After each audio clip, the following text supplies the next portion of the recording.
Republican Senator Mark Wayne Mullen of the great state of Oklahoma is with me now, member of the Senate Armed Services Committee. And welcome. I'm curious, what role did your experience with Charlie Kirk play in your leadership world of politics? I mean, I call him an icon of conservatives, and he was certainly becoming a big name.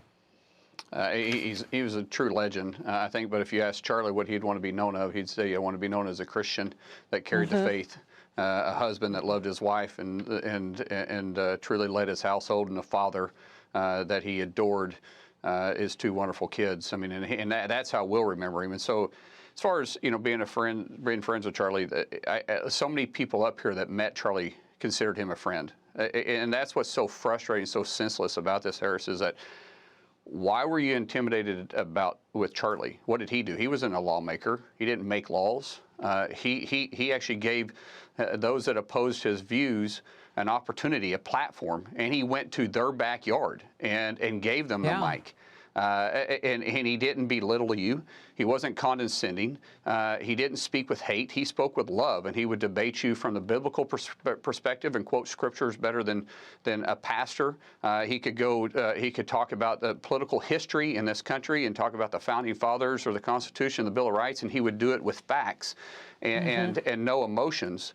And so why would somebody want to take away that voice to the Gen Zs? Why would they hate what he had to say so much that they felt like they had to rob Erica of a loving husband and their two children of a loving dad? And that's what's hard to grip. And I've said this, Harris, I've dealt with a lot of death in my time. But this one hurts. And it hurts because it was absolutely senseless. And I think that's why, be it from the left or the right, are all shaken up by this, because it was so senseless. I think about your military service, and when you say you've dealt with a lot of death, I think that there is a part of that we're missing. How much of a heart that Charlie Kirk, and I had talked about this very thing, about the warriors who serve and have served in our country. You especially feel this because you defend us. Yeah, and Harris, some people get confused. I never wore the uniform. I did special assignments outside of DOD. I had the privilege of working with these men and women that wore the uniform and signed their life away for years to serve our great country. And so I want to make sure there's a difference. I was privileged to work alongside them.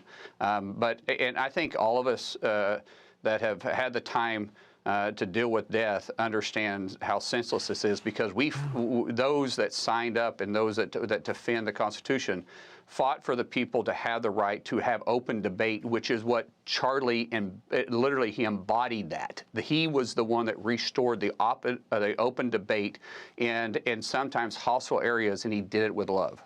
Wow.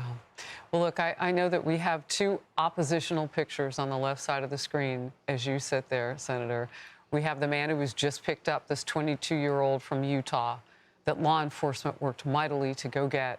And then you have the man we lost, Charlie Kirk. Yeah. And those two stories, to me, the only time they could ever share a page is when that man was arrested today. Otherwise, Charlie one represented hate, and one represented love. Amen. And Charlie represented love and his Christian values and his love for his family. Appreciate your time today. Thank you very much.